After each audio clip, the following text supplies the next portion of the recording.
Friends, आज अपने discussion करेंगे डिग्रेडेशन एंड रिग्रेडेशन। तो सबसे पहले अपने समझते हैं किसके बारे में, डिग्रेडेशन के बारे में। ठीक है, डिग्रेडेशन होता क्या है? डिग्रेडेशन में क्या होता है कि ये मैंने बोला सोडियम सोइल कोलाइड है। क्या है ये? अपना कोलाइड्स है। क्या है ये? कोलाइड्स है। इसके ऊपर सोडियम का कंटेंट ज्यादा है। क्या है?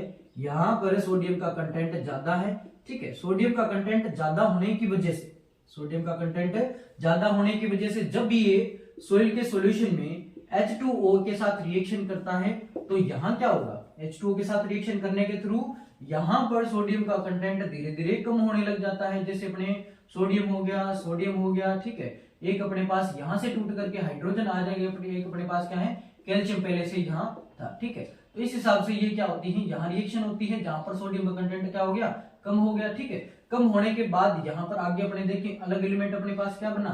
NaOH बना। ठीक है, ये अपना क्या बन जाता है? बेस बन जाता है। यहाँ पर सोडियम का कंटेंट ज्यादा था, जैसे 3 के अमाउंट में ये देखें 1 2 एंड 3 एंड अपने पास क्या है? कैल्शियम है।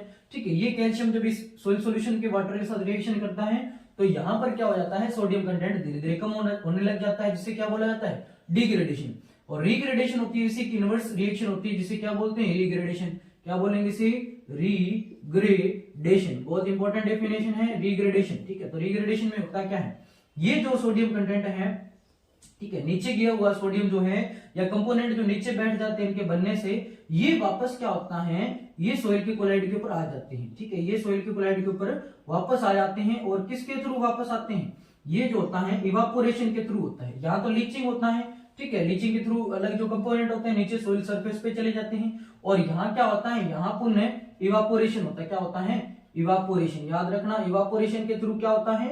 रिग्रेडेशन होता है। डिग्रेडेशन की इनवर्स प्रक्रिया क्या होती है? प्रोसेस होती है रिग्रेडेशन। रिग्रेडेशन में सोडियम के कंटेंट का सोइल के कोलाइड के ऊपर ज्यादा होना होता है। ठीक है, और डिग्रेडेशन में क्या होता है? सोडियम कंटेंट का सोइल के कोलाइड के ऊपर कम होना होता है। ठीक है, इस हिसाब से अपने समझा डिग्रेडेशन एंड रिग्रेडेशन तो एक दूसरे की इनवर्स रिएक्शन है। Okay, thank you.